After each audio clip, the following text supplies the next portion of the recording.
2 weeks ago, we came together to announce a new initiative partnership to crack down on dangerous ATV and motorbike use on our streets. Our City Council also announced tougher new penalties to strengthen our ability to not only enforce but to deter.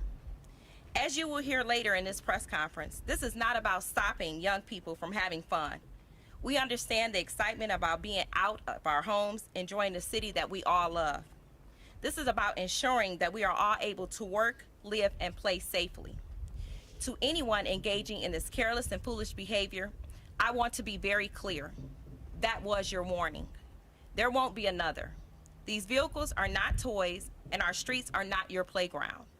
What you're doing is putting lives at risk, including your own. If life and safety isn't enough to convince you, know this: we will find you and we will seize your vehicle. Today we are here to announce the first wave of results from this ongoing effort. Please welcome Columbus Police Deputy Chief Jennifer Knight.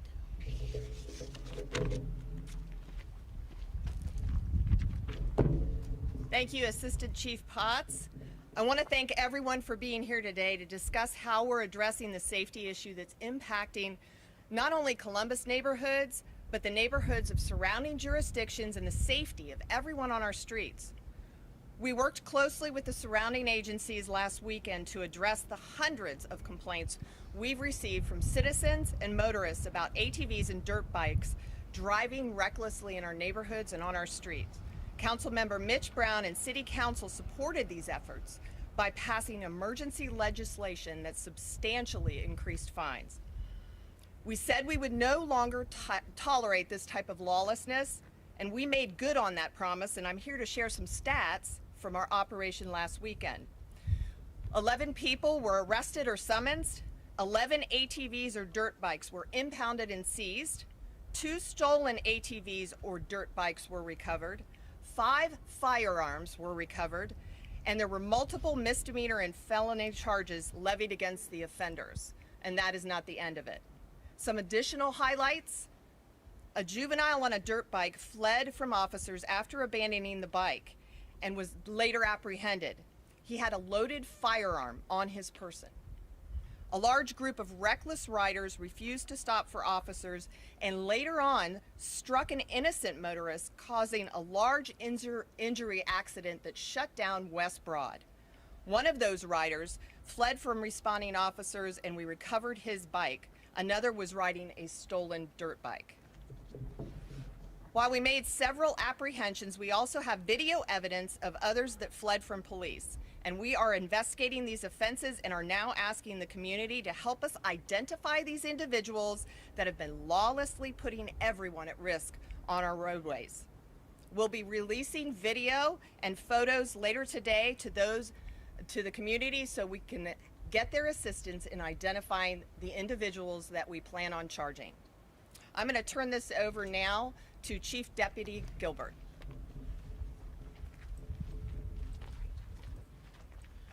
On behalf of Sheriff Dallas Baldwin, your Franklin County Sheriff, it's an honor to be here to discuss this effort. For the last several weeks, going into months, we have seen this criminal behavior.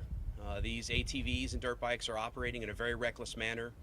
Our drone unit, along with the assistance of the Westerville PD drone unit, was able to capture many images and video related to this criminal behavior. Without any law enforcement even around these individuals, they're operating in a very reckless manner. So from that aspect, we're really going to need the help of the public to get some of these individuals identified. This is long from being over. This is just the beginning of our enforcement efforts. And I want to thank our suburban agencies. I know the Whitehall Division of Police Chief Deputy is just behind me here. I want to tell you that the Franklin County Chiefs Association is very committed to assisting in this endeavor as well, because when these motorcycles start, just like we saw on Friday night and Saturday night, they go everywhere. They are reckless in how they operate. And, you know, to think of it for a second, 12 years old, a juvenile that's 12 years old with a loaded firearm. We took that firearm off of him Friday night, no telling what could have potentially happened with that loaded firearm and with him later on in the evening. I will tell you that we had individuals come up to us at apprehension locations thanking us, putting their window down, yelling out, thank you for doing this. So our message is pretty clear. We're going to continue to keep operating in a manner in which we are taking these ATVs and these dirt bikes that are illegally on our streets off the streets, and we look forward to moving forward so that we can make Central Ohio safer and the motoring public safer here. I'd like to now turn this over to Lieutenant Eric Babcock of the Columbus Division of Police. Good morning.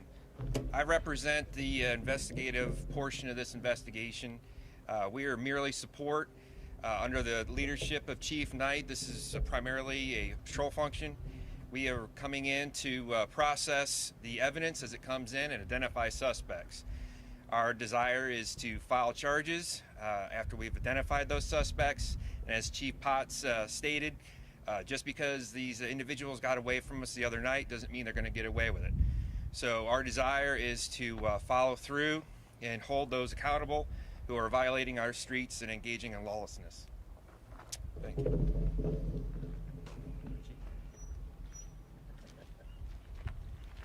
Thank you, sir. So in Whitehall, we've been dealing with this issue just like Columbus has, the same amount of time. Essentially what happens is these bikes typically ride through Whitehall from one end to the other. So since this whole mess has started, we've dealt with it almost on a daily basis. We get them cutting through our citizens' yards. We get them cutting through businesses, vandalizing property as they're doing it. So it's been a big issue for us. We have been trying to catch them. We have caught quite a few, actually. So what we have done is we've acted in a support capacity during this operation. We typically use undercover vehicles and support the Columbus Police and the Franklin County Sheriff's Office with undercover vehicles, even though officers are still in full uniform, so that when we do approach the suspects, they know exactly that we're police officers. And what Chief Deputy Gilbert was referring to, on Friday evening, we had a guy flee from Columbus Police. They cornered him in an alley, and they fled on foot. One of our officers was nearby, full uniform. Approached the individual, grabbed him. He fought with the officer briefly, ripped his body camera off of him, took off running. Our officer, our lieutenant, was able to quickly taser him, get him under control as a gun fell out of his waistband.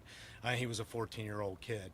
So we didn't know that, of course, at the time, but you know, they're wearing hoodies. We have no idea how old they are, but essentially that was our role Friday night, and we'll continue to support this operation. Assistant Chief. So we're open for any questions you may have.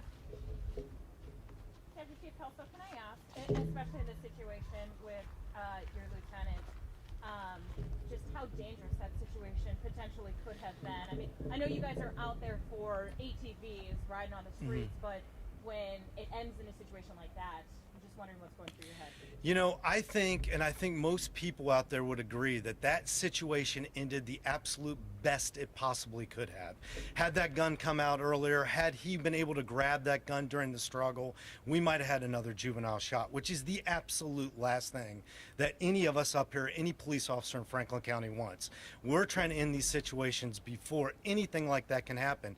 And unfortunately, as you heard Deputy Chief Knight say, we took 5 guns off of these individuals that night. And those are the ones we caught. How many other guns were out there, and what are they going to do with those guns when they do get away? So who knows how many homicides were saved by just those 5 guns.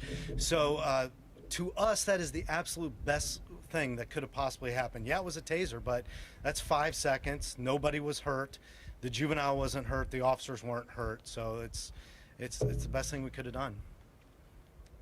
Could somebody address why this is happening now?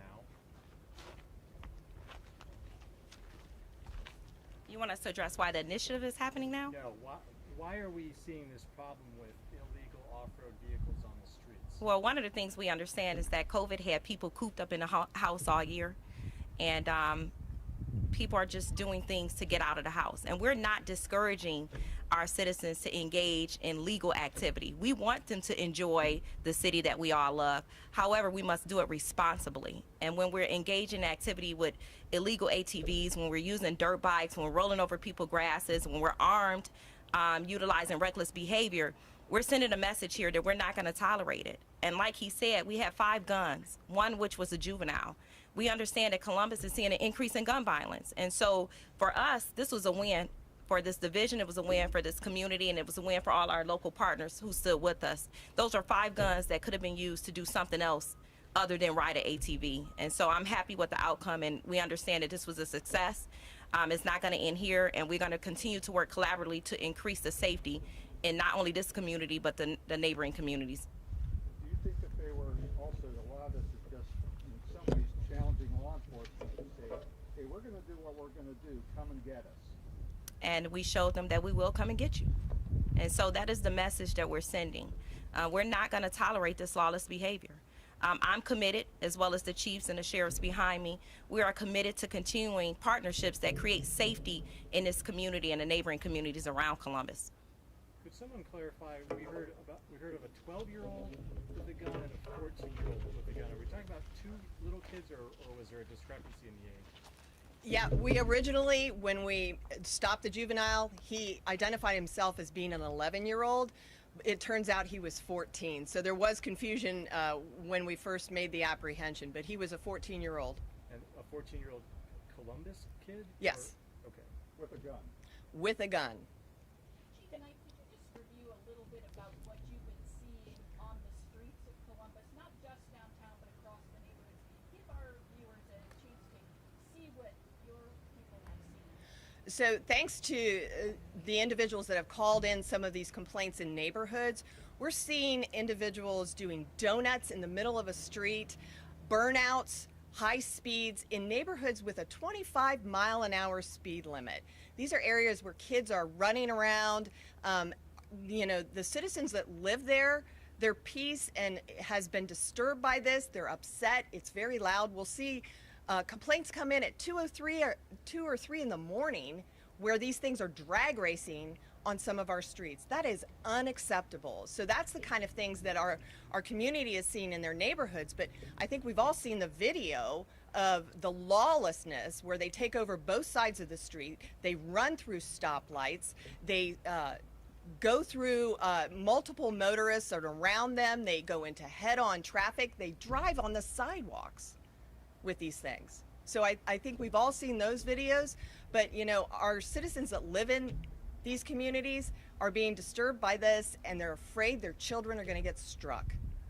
What age range are we talking about in general here with people? So right now, I think all of the ones that we arrested were adults, but we know that there's plenty of juveniles riding these things as well. We made one apprehension on a juvenile, and there's videotape that we anticipate that some of the others are juveniles as well.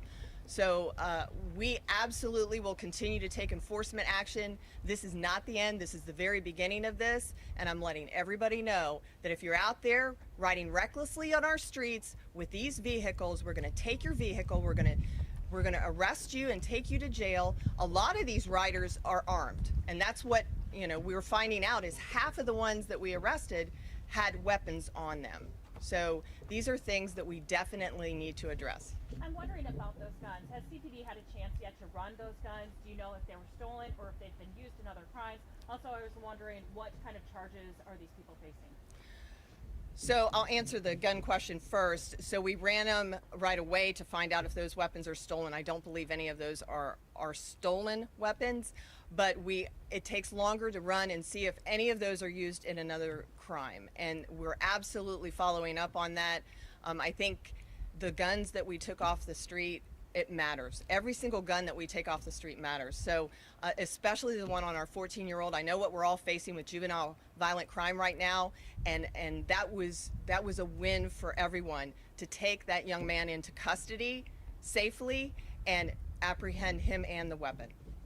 And the charges? And so it depends. We saw individuals that don't have operator's license. We charged them with the new code as well, reckless operation. We were focusing on reckless operation of these vehicles. And with the support of City Council passing that gave us something that we could specifically charge. But we had felony weapons charges, a variety of charges we intend on levying against the individuals that are still outstanding because they fled from us, and we have videotape of that. I'll just tell you right now, if you fled from the Columbus police, go ahead and turn yourself in.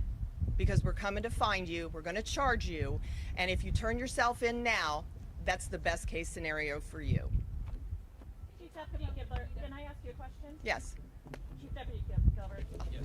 I think this is something that you've been quite passionate about for a good solid year. I mean, this is not, the ATVs haven't hit the street in the last month. It's been going on for more than a year. For you personally, your feelings about seeing arrests and seeing some of the plans come to fruition? Yeah, back in October of last year, we took a small initiative with the Division of Police and with Whitehall Division of Police. We were successful somewhat, and then obviously starting this enforcement effort back up, I think, is very important. I can tell you that I've at least seen the news reports from all of your news media outlets of frustration from members of the public, ring camera videos they're taking and posting about the behavior. So it's lawlessness, it's criminal behavior at best. I personally had the sheriff with me on Friday night. We were out on Friday night assisting in the operation. We'll release the video later today or tomorrow. We actually had one of these individuals strike the front end of one of our cruisers attempting to get away. And that individual was in his 30s. So it's just not juveniles that we're seeing. It's a broader spectrum. I know that out of the crash that occurred on West Broad at Davis, one of the individuals had mounted on a motorcycle. In fact, it's right over here, and you can see the wire ties off the handlebar. He had a GoPro, so they're filming this stuff. They think it's neat.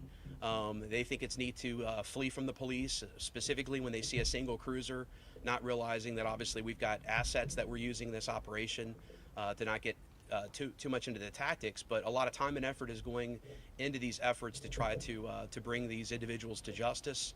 I can tell you right now, the helicopter is a huge asset. I can't speak enough about how the Columbus Division of Police helicopter is assisting in this operation due to the fact that these individuals are operating in a very reckless manner. We're not going to operate in a reckless manner. We're going to be very smart as to how we follow up and how we take them into custody. But the Division of Police helicopter has been a huge asset in this operation and will continue to be. So yes, it's very good that we're able to talk today about our wins, so to speak, and that we'll have some future wins hopefully moving forward. But it's a huge concern because of what we've seen. Either you or someone else address the meetup spots. Our information is that a lot of times these guys will come together at a location and then pick a target area to operate in. Yep, go ahead. So a lot of work goes into something like this in advance, and that's intelligence gathering. We do know that we are seeing groups of 40 to 50 in some cases. Some of them are smaller groups coming from a neighborhood, and they're meeting up from that neighborhood and driving out. But we have seen groups of 40 to 50 who are meeting up at locations throughout the city. We know where some of those locations are. We gather intel, and our goal is to make sure that we're using that intel to identify and do some type of operation from those locations. You know, if they're just sitting on a parking lot and talking, that's not a problem. It's when they get on our roadways and they start driving recklessly and with wanton abandon. And so we're doing a lot of intelligence gathering in advance, and we're doing a lot of follow-up afterwards. Beyond the High Street spine between downtown and the university, I know this is happening citywide. Yes. But are there any specific areas of the city where this is particularly a problem beyond High Street? Yeah, so we see this on the west side quite a bit. And we've actually seen it everywhere, but on the west side we do see larger groups coming from the west side of Columbus, and then they go into the downtown area, but they go up and down High Street, they go to Cleveland Avenue. We have large groups going down Livingston, over by James, that whole area. So it really is impacting the entire city. What are they saying when you guys are arresting them? Do they seem remorseful at all? Do they tell you why they're hitting the streets instead of a safer location? A lot of times they indicate that they didn't think we were going to come after them, or we didn't think that we were going to apprehend them. They're unsure of how we were able to do so. And a lot of this is because, you know, just because you pull away from a cruiser and refuse to stop doesn't mean we're done. Just so you know, your best bet if you're driving one of these things is to pull over for that cruiser at that point, because we're not done enforcing the law just because you pull away from a cruiser. But just to follow up on that, do the kids or guys, do they give an explanation for why they're out there in the first place? I think everybody has a different explanation. We're not seeing any real consistency, and I don't think there's a good explanation for that. DC Knight, do you want to reference the vehicles we see behind Yes. us and why we're in this location? So we're doing this here today at the impound lot because I think it's really good for you to see that some of the vehicles that we actually took off the streets. This is just a few of them back here, and we have those vehicles. We're not going to release those vehicles unless we absolutely have to. So we're really hoping that those become vehicles that we can later sell.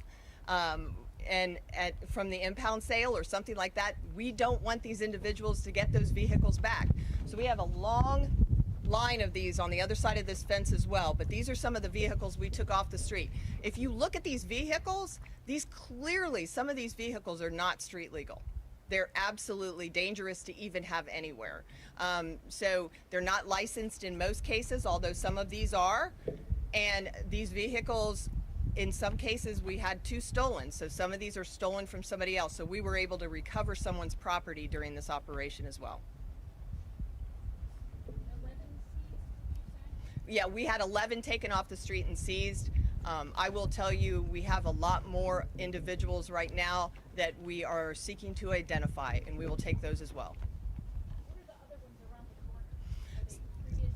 Yeah, so some of those have been taken off the street for one reason or another. This is where we put all of the motorcycles and the ATVs and things like that. Some of those have been crashed if you take a look at them. We had that accident on West Broad Street, and the aftermath of that are some of these bikes over here. Was anyone injured in that crash? Yes, actually it was. There was an innocent motorist that was struck by one of these lawless ATV riders, and that individual went off the road and crashed his bike and was transported in critical condition. We were lucky we didn't have a loss of life as a result of this recklessness. Okay. What's the plan next? So I'm not going to tell anybody what our plans are. I will tell the individuals riding these bikes that we have resources moving forward for an extensive period of time. So you will not